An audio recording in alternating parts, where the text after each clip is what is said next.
Hello guys, welcome back. We're Valk again today on Kanal. I want to show you some nice Valk cam setups that I like to do on Kanal.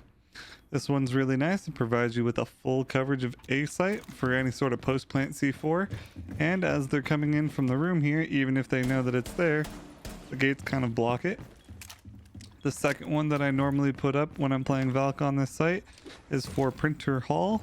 The reason I do it on that west wing sign is just because you can get a little bit of printer because people will end up playing in that corner, so it gives you that option to ping them. And normally they'll be looking for cameras, you know, up on these monitors up here. So instead it provides a nice alternative, but does give you a lot of the same information just by hearing someone printer or seeing them and being able to ping them as they're pushing towards B. If not into B, you can see that it sees all the way in here. You can even see my little feetsies over there. So provides a nice spot if they're planting on this server rack, right? You can kind of get a lot of information. If they're walking in from green door, you're not going to exactly know until they kind of swing around the corner here. But the second that they come over, you're going to be able to see just a teeny bit of their foot. So make sure you pay close attention if you are using that one. The third one that I like to throw just covers the opposite site. A lot of post plant cams, just because on Kanal you have a lot of soft floors. So if someone were to plant there and you had a pre-placed C4 below and they don't happen to shoot it, you're going to have that as an option. Alternatively, one that I would put is going to be up here on the corner there, just to be able to cover your red stairs push. I don't believe that they're really going to get too much more out of it than if you were to do any of these other cam spots. So I recommend that you try to either get it tucked inside that little corner there. If you're going to use this one, same thing. You want to kind of get it tucked inside the corner there. That way that when they're up top, you're still going to have info on them. You're still going to hear them, know which way they're pushing. If they're pushing death box, right, you'll be able to tell because you'll be able to see their little tiny feetsies when they come out. But other than that, let's go ahead and move to the second site. Good old basement. So basement is one of the better sites for this map. So I like to put one camera covering scuba. That way that you can hear everything on yellow and cover all of scuba, including that little bit of the hallway there. I like to also use this one for the main stairs, just because a lot of people will end up pushing from reception down main, or maybe even from Coast Guard down main, and it does provide you with a little bit of coverage on that hallway and the stairs there. If they're not too focused on looking for it, and you don't happen to have a bright blue light on it, it does work out pretty well. The last one that I like to use is just right up here in this corner, but I want to try and get it in this position where the back is facing more outward, so that way the dark on the brick kind of helps conceal it a little bit, but that provides a full view on yellow bathroom as well. And if not there, the last place that I would probably put one is probably just inside behind this light, just so that way that when you are playing for a possible post plant, a lot of these floors are soft. The light from far will cover it, so when they're coming in here and they're clearing, that light is going to obscure a good chunk of that Valk cam until you get pretty close where someone might call out that it's there. But they're normally, if they're playing by themselves, going to be focused on exactly what they're looking at, especially in a 1v1 situation. And with the 15-second meta, if they're trying to stick a plant, they're not necessarily going to be paying attention to the camera that's going to be able to ping them right there. It's not necessarily the most hidden one, but it does do a pretty good job of trying to provide you some intel that is a little invaluable. Your other options are try and put it, you know, somewhere underneath one of these shelves here, one of these shelves here, or trying to permanent put it inside one of those. But those provide a lot more limited visibility because of all the other objects in the way. With that said, we're gonna go ahead to maps. Alrighty.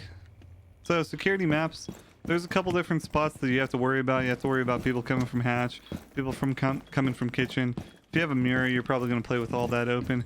So one of the important Valk cams is going to be right up top here. It's going to be blocked mostly by the light, but it is going to provide you with a lot of intel on what's going on in museum. So people coming from green won't exactly know that there's a cam on them, but you'll be able to hear them break open the door. You'll be able to hear them pushing down from green. And if they come in that side museum door, you're going to be able to see them. Another way of doing it would be to put it in this corner right up here, or in that corner there, to provide a little bit of coverage, a little bit of different angle. But that's the one that I normally set up just because it provides that niche angle for people that are walking in that side door over there.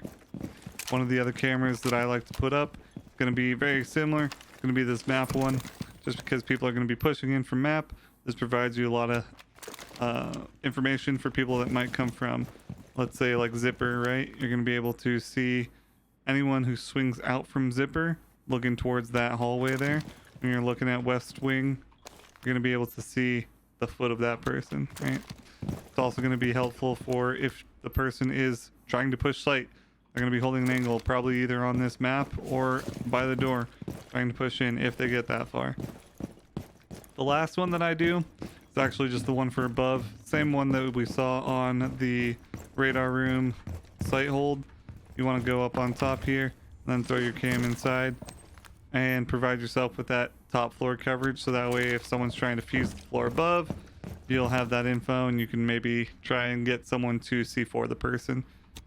Just depends on a lot of factors. Normally you're gonna have buck, sludge, fuse for this, so those are the ones that I would end up using on the map room. Alrighty, so our last site, Coast Guard meeting. So one of the things that is really strong in this site, if you end up going it, is a val cam that can be hidden by a long stretch of pipe that can be seen from really minimal angles, but covers a lot of space. If they're coming from reception, you'll see. They're playing in that little corner on A, you'll see. It's a very strong val camera, relatively hard to see, and not one that most people are going to be paying attention to when they're worried about getting swung on. For the second one, I do like to do this up by the light near the edge there. The reason being, when you're coming in radio, as you can tell, really blends in with the light and with the mesh on that railing. So if you have someone that's pushing radio, trying to clear out A, maybe you have defuse down in reception and they have to push, you're going to get a really long angle on them from really far away. And if they think A is clear and they have diffuser and you're playing below and they try and plant and they just happen to have been chasing you from radio, maybe they were on printer stairs, time's running down, you were on yellow, and they feel like they got a plant, they might try and stick a plant right here, and your team's going to be able to have all that information on them, and they're not going to be able to cover that. So that's the reason why I like that one. The last one that I like to put up is actually one that is a little atypical. You're actually going to have a lot of times a rotate on here for yellow, and you're not going to have too many people that are necessarily playing inside B. They're going to play around B, or you're going to have B entirely locked off.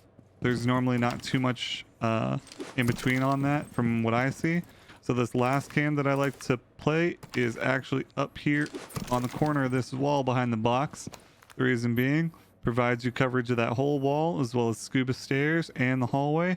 So if you have someone that is going to be running around, or your enemies that are pushing from which direction, if they're trying to therm the wall open and they try and open that wall, when you see that this wall is open, if they're trying to plant behind this because this, maybe your team reinforced that wall for some reason, if you're even going this site for some reason, you're going to have that nice little angle on them when they thermite the wall open.